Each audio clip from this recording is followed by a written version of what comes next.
Meus queridos irmãos, a paz do Senhor. Mais uma vez estamos juntos aqui na Academia de Pregadores. Eu sou o pastor Anderson Silva e nós nos reunimos mais uma vez para o estudo de mais uma das nossas lições de escola dominical deste quarto trimestre de 2015. A lição que queremos estudar hoje é a lição de número 10, do dia 6 de dezembro de 2015.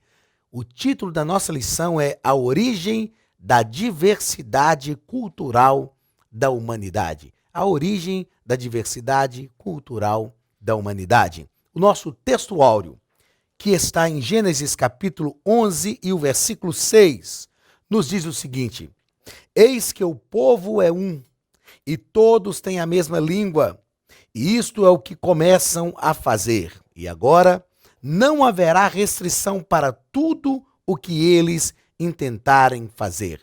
Gênesis capítulo 6 e o versículo 11.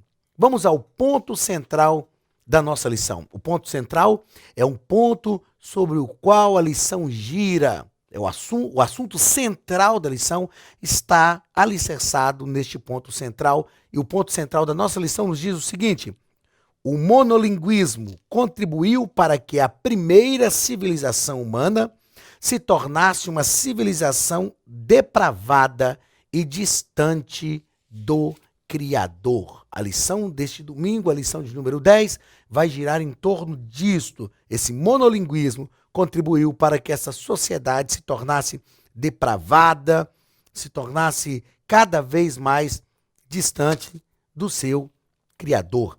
Verdade prática, que é a verdade que a lição nos propõe, a verdade para a qual a lição nos convida, a verdade sobre a qual a lição deste domingo nos lança. A verdade prática nos diz o seguinte: apesar da multiplicidade de línguas e dialetos decorrentes da confusão de Babel, apesar disto, apesar desta multiplicidade de línguas e dialetos decorrentes da confusão de Babel, o Evangelho de Cristo pode ser perfeitamente entendido, ou pode ser perfeitamente entendido em todos os idiomas e culturas. Isto porque o Evangelho de Jesus vai além, sobrepuja, ultrapassa todos os limites das línguas, todos os limites das culturas.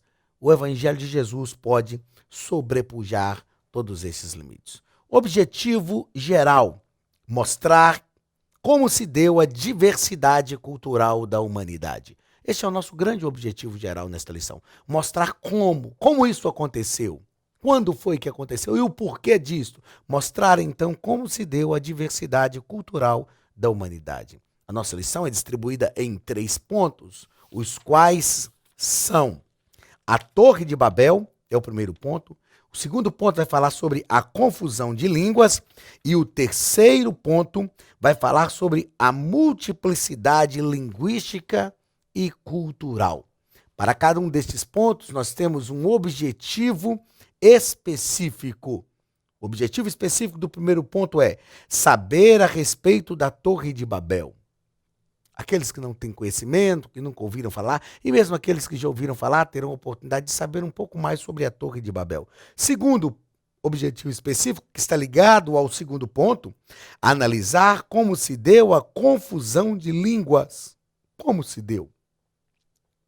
O que ocorreu? Quem foi que promoveu essa confusão de línguas? Essa é a análise que nós iremos fazer. E o terceiro objetivo específico, que está ligado ao terceiro ponto da nossa lição, é mostrar que a multiplicidade linguística e cultural, depois da Torre de Babel, tornou-se um fato. Eu trabalho em uma corporação militar, a Polícia Militar do Estado de Minas Gerais, e na nossa magna corporação militar, nós sempre afirmamos que contra fatos não há argumentos. Contra fatos não há argumentos. Esse é um jargão muito comum no meio militar. E o terceiro ponto da lição vai nos mostrar que a multiplicidade linguística e cultural, depois da Torre de Babel, tornou-se um fato. Não há como fugir disto, tá ok? E é isso que nós vamos aprender no nosso terceiro ponto. Leitura bíblica em classe. Como já falamos e repito, nós sempre fazemos aqui a leitura bíblica em classe. A leitura bíblica em classe está em Gênesis capítulo 11, do versículo 1 ao versículo 9, que nos diz o seguinte: E era toda a terra de uma mesma língua e de uma mesma fala. E aconteceu que, partindo eles do Oriente, acharam um vale na terra de Sinar e habitaram ali. E disseram uns aos outros: Eia, façamos tijolos e queimemo-los bem. E foi-lhes o tijolo por pedra e o betume por cal.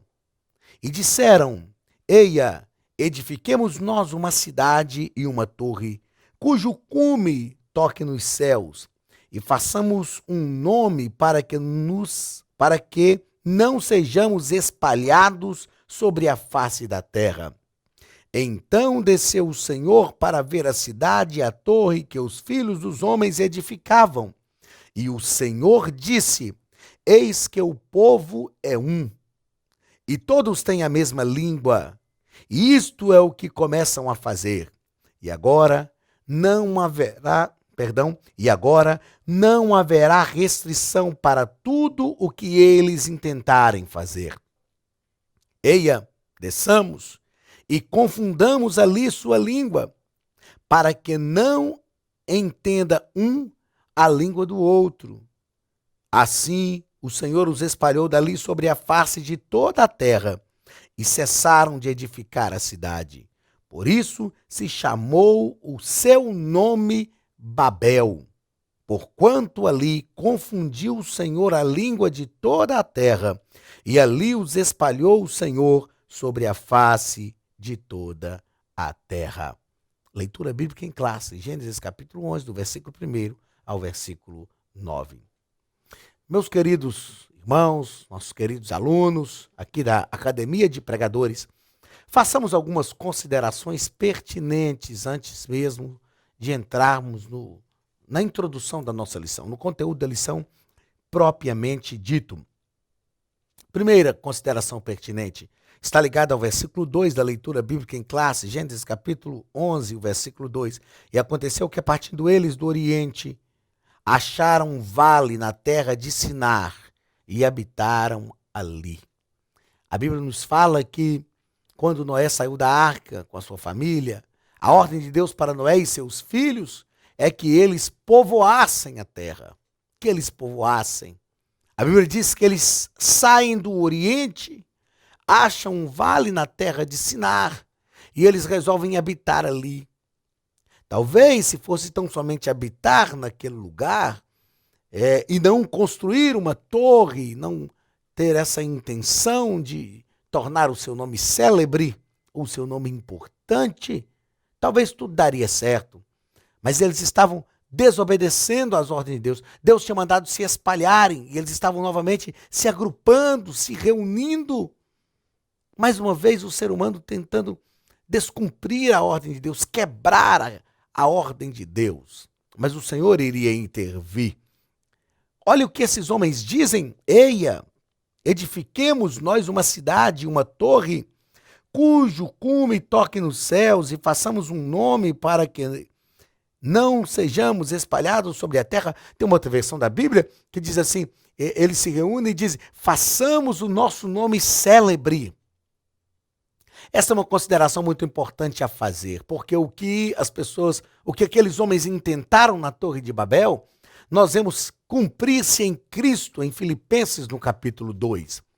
Paulo, escrevendo a sua carta aos Filipenses, a carta da alegria, a carta mais pessoal de Paulo, no capítulo 2, ele diz assim: tende em vós, meus irmãos, o mesmo sentimento que houve em Cristo, que mesmo sendo Deus, não teve por usurpação ser igual a Deus.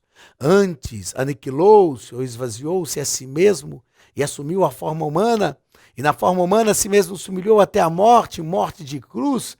E Paulo então diz o seguinte: pelo que Deus o exaltou soberanamente e lhe deu um nome que está sobre todo o nome, para que ao nome de Jesus se dobre todo o joelho que está nos céus, na terra e debaixo da terra, e toda língua confesse que Jesus Cristo é Senhor, para a glória de Deus, Pai. Aleluia. O que estes homens da Torre de Babel querem é tornar o seu nome forte, tornar o seu nome célebre, e eles não irão conseguir porque estão em desobediência. Eles estão intentando, ultrajando uma ordem de Deus, solapando uma ordem de Deus, e Deus irá intervir, como fez. Deus confundiu a língua deles. O que a humanidade não compreendeu, posso dizer que até os nossos dias, e essa é uma verdade que se assevera, é um fato que se demonstra no nosso dia a dia, no nosso cotidiano, e como eu disse anteriormente, contra fatos não há argumentos. Contra fatos não há argumentos. O que a nossa sociedade não entendeu até hoje é que a única maneira de ter o nome célebre, de fazer com que o nosso nome seja importante, é ter em nós o mesmo sentimento que houve em Cristo, que se submeteu, que se entregou à vontade do Pai, porque a sua submissão produziu um resultado. Paulo diz: tende em vós o mesmo sentimento que houve em Cristo, que mesmo sendo Deus, não teve por usurpação ser igual a Deus, antes aniquilou-se a si mesmo e assumiu a forma humana. E na forma humana a si mesmo se humilhou. Eu estava falando desse texto um dia desses com um grupo de irmãos, amigos, em uma conversa informal. Estava dizendo que quando Paulo diz, ele assumiu a forma humana. E na forma humana a si mesmo se humilhou até a morte, e morte de cruz. Ele está querendo nos dizer o seguinte: Jesus era Deus e ele deixou a sua glória, ele desceu e assumiu a forma humana, e isso já era extremamente humilhante para Deus. Mas na forma humana, ele a si mesmo se humilhou até a morte, e morte de cruz. É como se Paulo nos dissesse que Jesus chegou ao fundo do poço, no ponto mais baixo que ele poderia chegar. Essa humilhação do próprio Deus foi uma ação restauradora, regeneradora, resgatadora. E Paulo então vai nos ensinar: tende em vós o mesmo, não é outro, mas o mesmo sentimento que houve em Cristo, que mesmo sendo Deus, não teve por usurpação ser igual a Deus, antes assumiu a forma humana, e na forma humana a si mesmo se humilhou até a morte, morte de cruz. E ele vai mostrar: isso produziu um resultado pelo que Deus. Não era isso que os homens de Babel queriam? Ser exaltados, ter um nome célebre, mas eles se esqueceram que a única maneira de ter um nome célebre é estar em obediência à vontade, plena obediência, à plenitude da vontade de Deus. E ele diz: pelo que Deus o exaltou soberanamente e lhe deu um nome que está sobre todo nome, para que ao nome de Jesus se dobre todo o joelho que está no céu, na terra e debaixo da terra, e toda língua confesse que Jesus Cristo é o Senhor, para a glória de Deus Pai.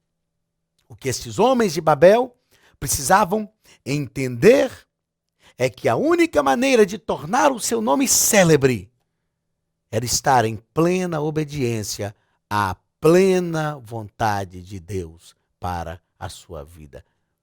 Vamos ao conteúdo da nossa lição, a introdução da nossa lição.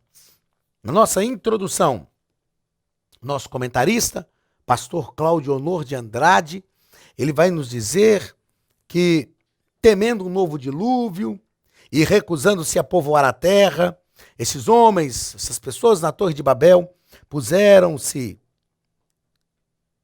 a construir uma torre cujo topo, segundo imaginavam, tocaria os céus, chegaria nos céus.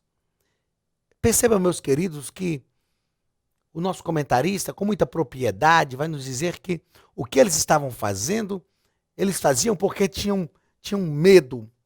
O medo é diferente do temor. Quando somos alcançados por Cristo, quando somos regenerados por Cristo, nós entendemos que o medo é diferente do temor.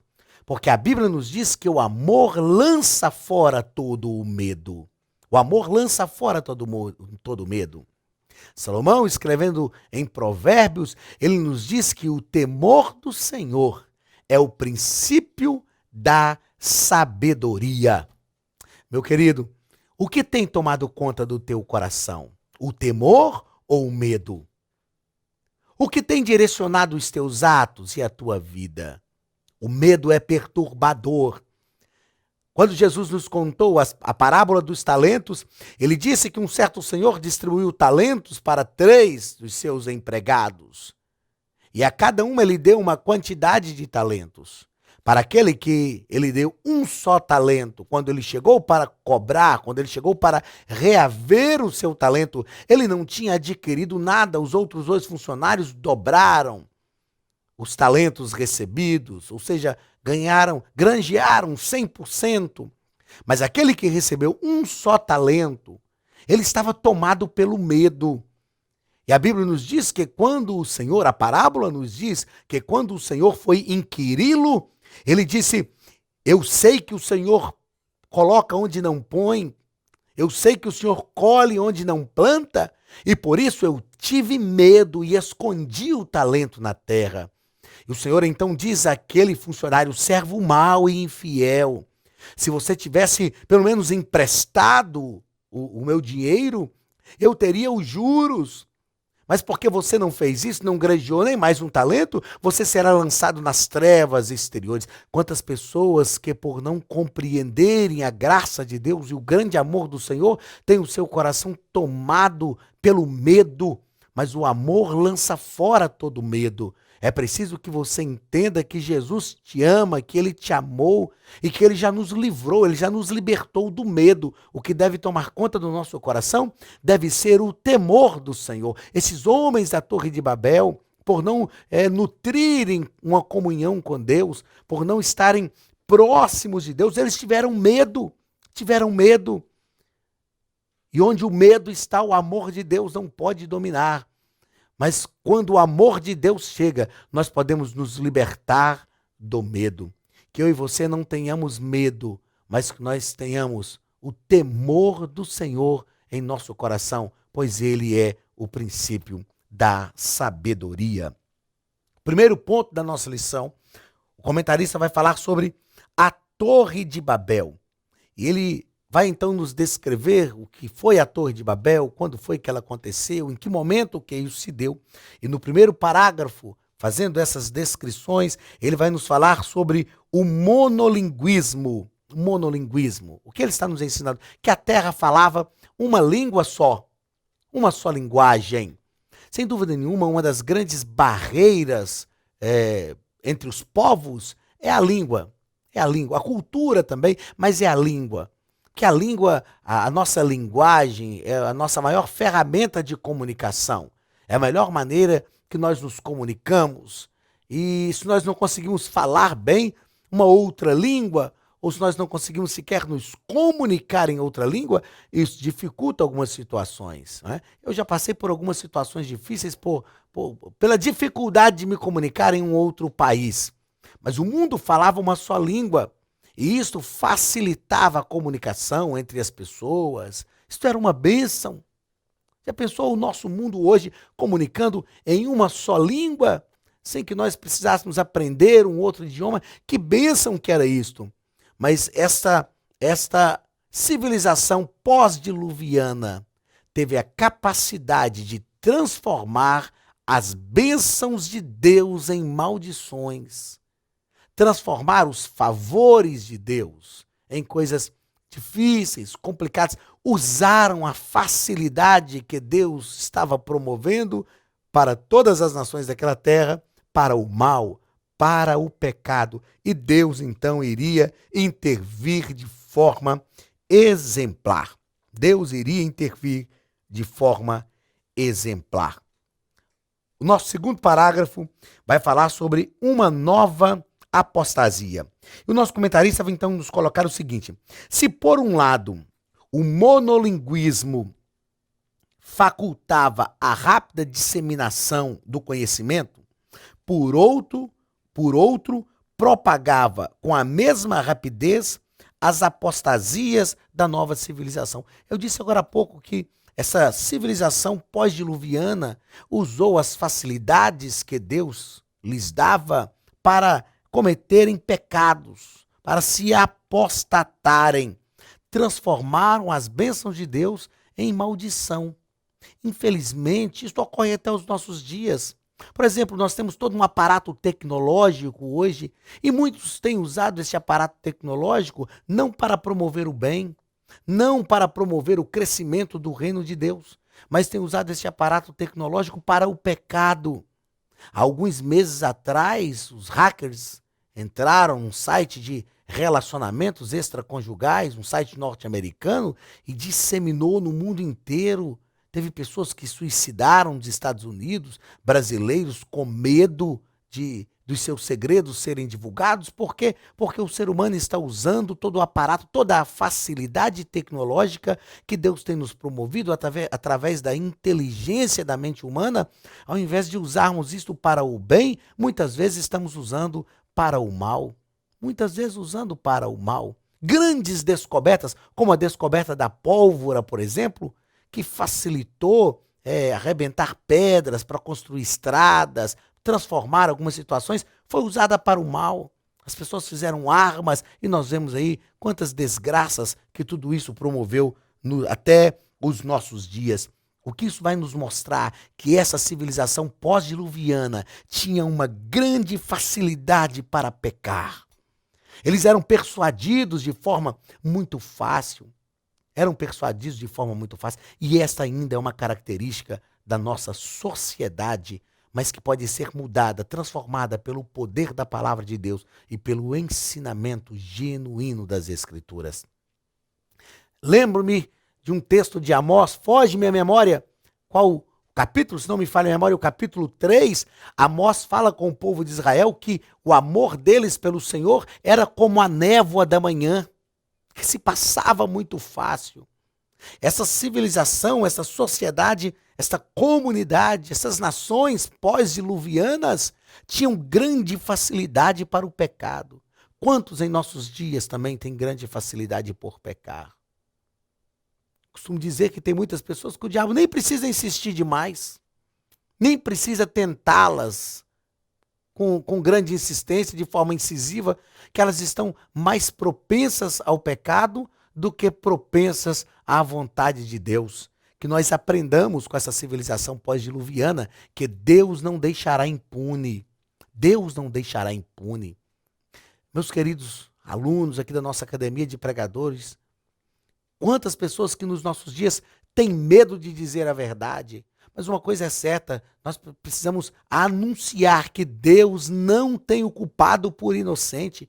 Se Deus tratou com essa civilização pós-diluviana, se Deus confundiu os homens na Torre de Babel, confundiu as línguas e os espalhou pela terra, o Senhor ainda faz isso nos nossos dias. Ele é um Deus de misericórdia, de amor. Sem dúvida nenhuma, Ele é um Deus perdoador, compassivo, longânimo, misericordioso. Mas Ele é um Deus também que trata com a sua justiça para vindicar a justiça que é devida ao seu nome. O terceiro parágrafo do nosso primeiro ponto vai nos falar sobre um monumento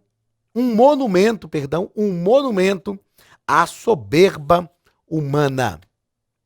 Os homens se reúnem e, como eu disse, não estão voltados para a adoração a Deus.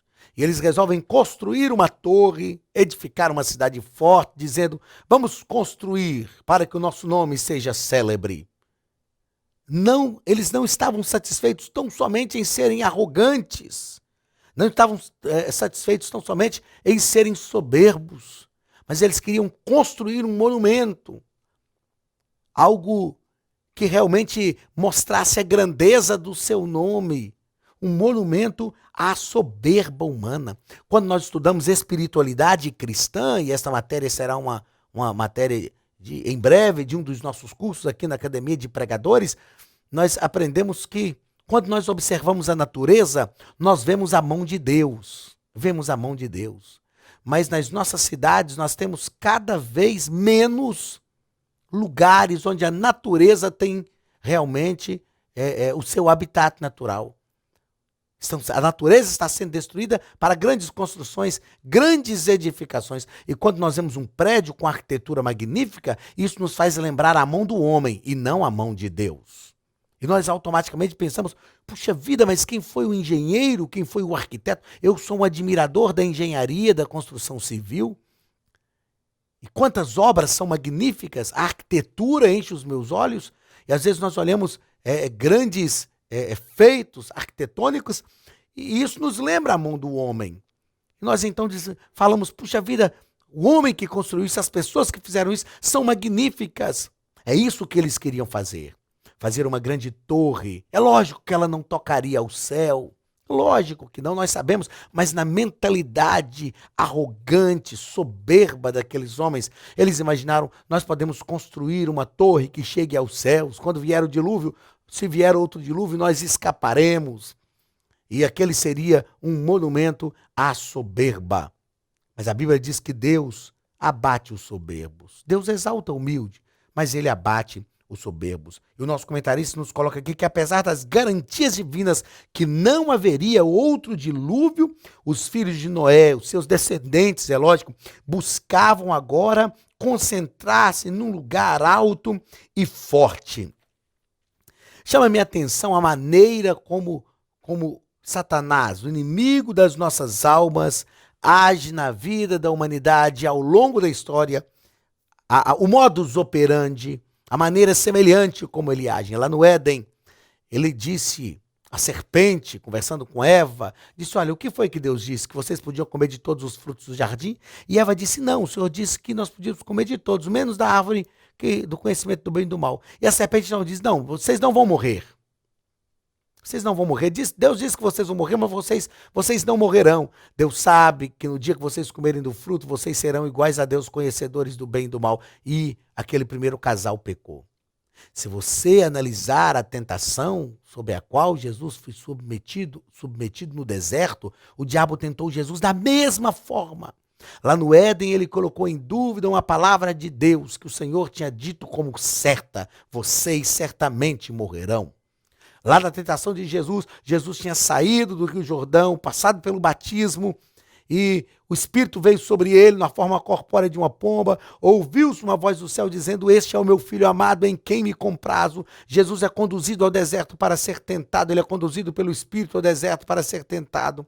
E quando Jesus está no deserto, como é que o diabo tenta o Senhor Jesus? Ele diz: se tu és o Filho de Deus. Perceba que o próprio Deus tinha dito: este é o meu Filho amado em quem me comprazo. E ele diz: se tu és o Filho de Deus, faça isto, faça aquilo. Ele está novamente colocando em dúvida aquilo que Deus tinha dito como certo. Quando nós chegamos agora aqui neste episódio da Torre de Babel, o próprio Deus tinha dito, tinha feito um pacto, nós estudamos isto. Deus tinha feito um pacto com Noé e seus filhos: eu não destruirei mais a terra com dilúvio. Deus tinha colocado o arco, o seu arco. Ele diz: eu colocarei o meu arco na nuvem, para que todos vejam, para que se lembrem do pacto. E agora, ao invés de confiarem em Deus, acreditarem no que Deus tinha dito, que a palavra de Deus, que era uma palavra certa, que não volta atrás, a palavra de Deus que não falha, mais uma vez a humanidade é convencida a duvidar das palavras de Deus. O Senhor tinha dito que não faria chover. E eles estavam construindo uma cidade, tentando escapar de um dilúvio que não viria mais, como não veio mais até os nossos dias. E nem virá, porque foi o Senhor quem prometeu, foi o Senhor quem disse. O pacto que ele fez com Noé nos garante isso. É um pacto duradouro. Até hoje nós vemos o arco na nuvem. E lembramos, é o sinal da promessa, do pacto de Deus. Aprendamos uma coisa. Toda vez que nós preferirmos dar ouvido à voz do inimigo do que ouvidos à voz de Deus, nós pecaremos contra o Senhor. Nós cometeremos falhas e talvez as consequências serão irreversíveis. E receberemos o justo juízo de Deus sobre a nossa vida. Essa civilização, esses homens, essa comunidade da Torre de Babel experimentou isso. Tudo o que eles precisavam era confiar nas palavras de Deus. Confie você também na palavra do Senhor. Acredite no que ele disse, creia, porque não vai falhar. Quantas vezes nós temos facilidades para acreditar numa promessa que Deus nos faz? mas temos dificuldade para acreditar nas suas ordens. Foi isso que eles fizeram. Dificuldade para acreditar nas ordens de Deus. Deus disse para se espalharem, eles estavam se juntando. Deus disse que não iria chover nunca mais, não iria derramar o dilúvio, aliás, chuva nós temos até hoje, mas não iria derramar o dilúvio sobre a terra. E eles estão tentando fazer uma torre de Babel, uma torre forte para escapar do dilúvio. Então Deus veio para confundir a língua deles. Aprendamos e não nos esqueçamos. Guarde isso em seu coração e em sua mente. Toda vez que nós não confiarmos nas palavras do Senhor, nós seremos confundidos, como aconteceu na Torre de Babel. Mas se nós dermos crédito e confiarmos em tudo aquilo que Deus diz, nenhuma confusão estará em nossa vida, entrará em nossa mente ou tomará conta do nosso coração. Vamos ao segundo ponto da nossa lição. O segundo ponto da nossa lição vai falar sobre a confusão de línguas. O primeiro parágrafo do segundo ponto, ou o primeiro subtópico do segundo ponto, vai falar sobre uma cidade à prova d'água. O nosso comentarista nos coloca aqui que a engenharia dos descendentes de Noé era bastante avançada. Eles projetaram uma cidade cujo epicentro seria uma torre que, de tão alta, segundo imaginavam, alcançaria o céu. Aquele lugar, então, se tornaria uma fortaleza impenetrável. Na mente, no projeto daqueles homens, aquele lugar se tornaria uma fortaleza impenetrável. Mas independente dos planos dos homens, Deus lhes frustraria os objetivos e cumpriria a sua vontade, espalhando-os pela terra. O Deus que nós servimos, o Deus que nós acreditamos, o Deus que tem o domínio sobre todas as coisas, sobre os céus e a terra, ele não está restrito, ele não está preso à vontade humana, à vontade soberana de Deus. Deus tem vontade soberana, que nós chamamos também de vontade decretiva, e vontade permissiva. A vontade permissiva de Deus pode até nos permitir fazer alguma coisa, mesmo que ele não concorde, mas ele vai nos permitir, nós sofreremos as consequências disto. Mas ninguém pode tocar na vontade decretiva de Deus, na vontade soberana. Deus é soberano. Deus é soberano. E o que nós aprendemos no livro de Gênesis, nós falamos isso aqui nas nossas primeiras lições, quando estudamos Panorama do Antigo Testamento, nós aprendemos justamente que Deus é soberano, que Deus faz tudo pelo seu poder, conforme a sua vontade, sem pedir conselho para ninguém. Paulo disse isso na sua carta aos Romanos, no capítulo 11, a partir do versículo 33, Paulo diz: ó, profundidade da riqueza, tanto do conhecimento quanto da sabedoria de Deus, quem conheceu a mente do Senhor, quem foi o seu conselheiro, quem primeiro deu a ele para que ele possa ser restituído? Deus é soberano em todo o tempo, e dentro da sua soberania, a soberania de Deus é intangível, ninguém pode solapar a soberania de Deus, ninguém pode atingi-la, porque Deus irá tomar uma atitude independente dos projetos humanos. Deus frustraria esses projetos e espalharia os homens na terra para que se cumprisse a sua vontade. Na verdade, eles não queriam cumprir o mandato cultural que o Senhor confiara aos patriarcas, que era repovoar, que era trabalhar a terra. Eles não queriam, mas o Senhor, pelo seu poder e pela sua soberania, os levaria a isto. Segundo parágrafo do segundo ponto, nos diz o seguinte: a torre que Deus não viu. A torre que Deus não viu. Eles estavam construindo, mas não ficou concluída. Então, aos olhos dos homens, a torre parecia alta. A torre parecia alta aos olhos dos homens. Mas aos olhos de Deus, não. A torre para Deus não era nada. Eu aprendo que aquilo que é grande para nós não é nada para Deus. Eu aprendo que até mesmo os milagres que nós acreditamos, e Deus realmente faz milagres, mas são milagres para nós, para Deus não.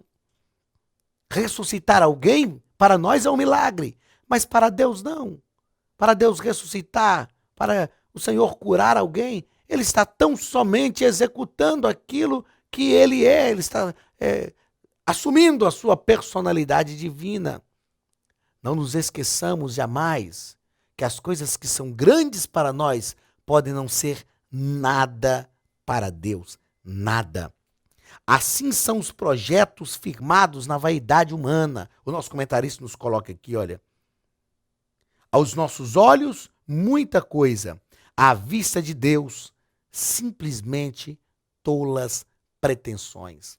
Eu fiz questão de anotar aqui nas páginas da minha lição, deixar claro para eu não esquecer de te falar que nem tudo aquilo que encanta o homem encanta Deus. Eu vou repetir. Nem tudo aquilo que encanta o homem encanta Deus. Talvez nós estamos muito encantados com coisas terrenas, que são grandiosas, magníficas para nós, e que não encantam Deus.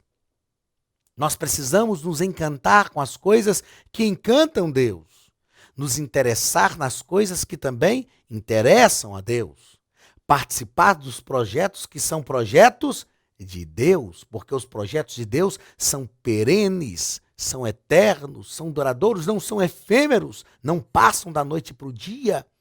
A nossa vida é como a flor da erva, ela passa de um momento para o outro, mas o que Deus projeta, os planos, os projetos de Deus são eternos e não podem ser frustrados. Não nos enganemos, como esses homens da Torre de Babel. A torre que Deus não viu, para eles algo muito grande, fabuloso, mas para Deus não passava de meras pretensões. Que o Senhor nos ajude, que o Espírito Santo traga ao nosso coração e à nossa mente a iluminação das verdades das Escrituras Sagradas, que nós desenvolvemos a nossa comunhão com Deus a fim de compreendermos o que Deus quer, o que Ele pretende, o que Ele planeja, para que nós possamos participar das coisas de Deus. Terceiro parágrafo desse segundo ponto, meus queridos, nos diz que quando ninguém mais se entende, eles estavam ali conversando, tudo que todas as pessoas pediam, precisavam. Deus estava ainda tendo paciência com eles, mas de repente Deus desce para confundi-los. De repente Deus desce para mostrar a desobediência. Eles estavam reunidos no mesmo lugar, numa mesma cidade, tinham o mesmo projeto, mas não se entendiam mais. Por que eles não se entendiam? Porque estavam distantes de Deus, desobedeceram ao Senhor. Que mensagem própria para os nossos dias. Meu querido, que assunto necessário para os dias em que nós vivemos. Muitas vezes estamos dentro até mesmo das mesmas igrejas. Estamos muitas vezes até aparentemente participando dos mesmos projetos. Estamos talvez tendo as mesmas intenções, mas às vezes não nos entendemos mais. Não nos entendemos mais. Sabe por que às vezes não nos entendemos mais? Porque a desobediência a Deus produz a confusão entre os homens. A desobediência a Deus produz a confusão entre os homens. Isso mesmo, a desobediência a Deus produz a confusão entre os homens. Pessoas estão no mesmo lugar, aparentemente envolvidas no mesmo projeto, aparentemente com as mesmas visões, aparentemente voltadas para a cooperação, mas estão andando em desobediência a Deus. E a desobediência a Deus produz a confusão entre os homens. Se a nossa sociedade entendesse isso, se os nossos governantes entendessem que tudo que nós precisamos para sermos uma sociedade mais unida, para sermos uma sociedade mais coesa, é obedecermos a Deus. Eu vou além.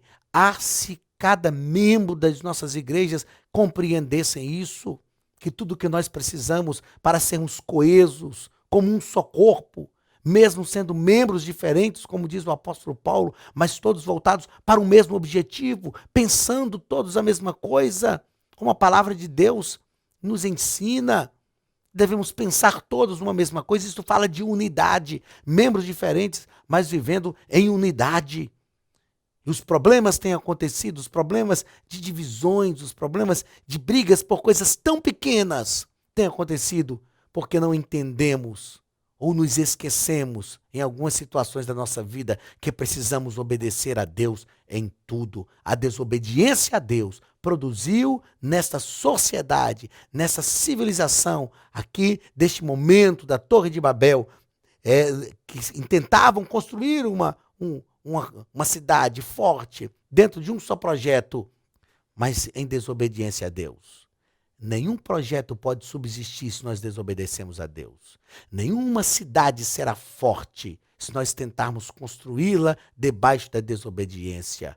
Nenhum monumento será erguido debaixo da desobediência, porque será tão somente um monumento à soberba humana. Mas quando nós obedecemos a Deus, Ele nos fortalece, nos ajuda, nos une, nos torna coesos em um só corpo, o corpo de Cristo, a igreja do Senhor Jesus na terra. Que este seja um aprendizado para a nossa vida, que esta seja uma lição para a nossa vida, que o erro desses homens produza em nós uma atitude diferente e que nós vivamos em obediência ao Senhor.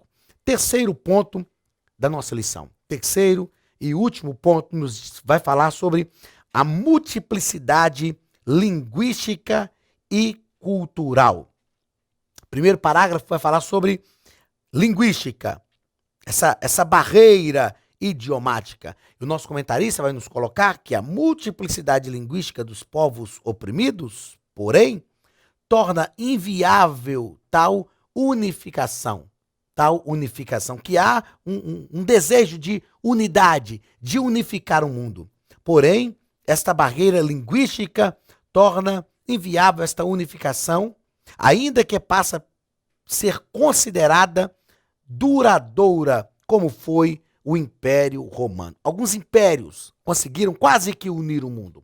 Os dois últimos grandes impérios mundiais, os 4 últimos grandes impérios mundiais, foi a Babilônia, a Média-Pérsia, depois a Grécia e Roma. Dentre estes 4, a Grécia e a Roma foram poderosíssimas. A Grécia, por causa da sua intelectualidade, por causa do seu pensamento filosófico, e Roma por causa do seu poder de batalha. As legiões romanas, o Império Romano construiu o maior exército que a Terra já viu, que o mundo já presenciou. E esses exércitos, o Império Romano, então, quase que unificou o mundo. O Império Grego também quase que unificou o mundo. Mas nós aprendemos que essas diversidades linguísticas é uma barreira a esta situação. Os impérios não são mais impérios mundiais. E isso, como nós falamos, lá dentro do nosso objetivo específico para esse terceiro ponto, a nossa lição vai nos ensinar que tem a intenção de nos mostrar que a multiplicidade linguística e cultural, depois da Torre de Babel, tornou-se um fato. E eu disse que contra fatos não há argumentos. E este fato nós vemos ser evidenciado até os nossos dias. Segundo parágrafo do terceiro ponto, sobre essa multiplicidade linguística e cultural, vai falar sobre a multiplicidade cultural. E vai nos mostrar que essa diversidade linguística trouxe também a diversidade cultural. Tais fatores tornam inviável um Estado totalitário e mundial. Quando é que esse projeto vai ser retomado? E nós glorificamos a Deus por isso.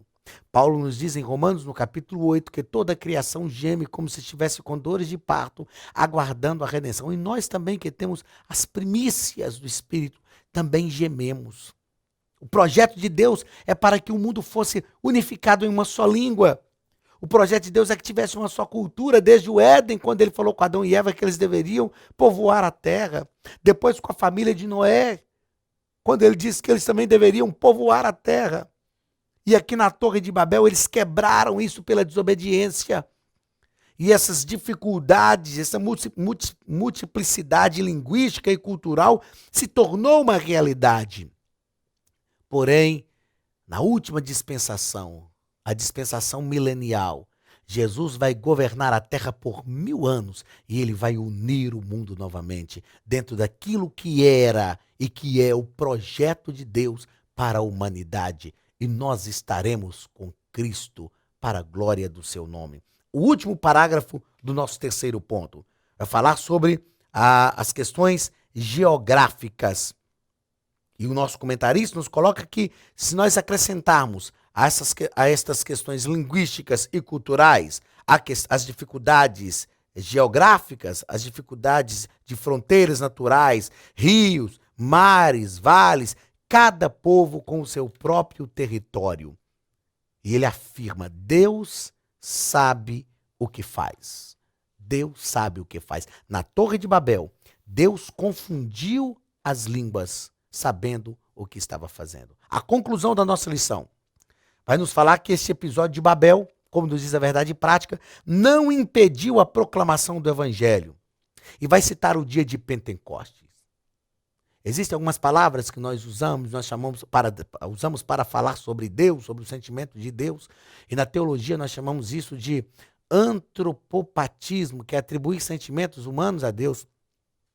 E quando a gente estuda ou leciona a história de Israel, eu digo o seguinte, que Deus é estrategista. É lógico que essa é uma palavra muito pobre para Deus, mas tudo que Deus faz é com estratégia. No dia de Pentecostes, 50 dias depois da Páscoa, as famílias celebravam a Páscoa na sua casa, em família, ou mesmo viajando, mas eles celebravam a Páscoa em família. 50 dias depois da Páscoa, eles deveriam estar em Jerusalém para o dia de Pentecostes, para a festa de primícias, ou festa das cabanas, para a festa das colheitas. Eles habitavam em cabanas, estavam ali no mundo, estavam ali em Jerusalém naquele dia, representantes de todo mundo habitado naquela época, e estrategicamente falando, como já afirmamos, é uma palavra muito pobre para Deus, mas é humanamente para a gente compreender. Estrategicamente falando, Deus derramou o revestimento do poder. O Espírito Santo veio sobre os crentes naquele dia de Pentecostes. E quando nós lemos Atos 2, as pessoas que estavam ali se assustam dizendo: o que é isto? Não são eles todos varões galileus? Como pois os ouvimos falar na nossa própria língua? Deus estava unindo o mundo em Jerusalém para que o seu evangelho fosse divulgado.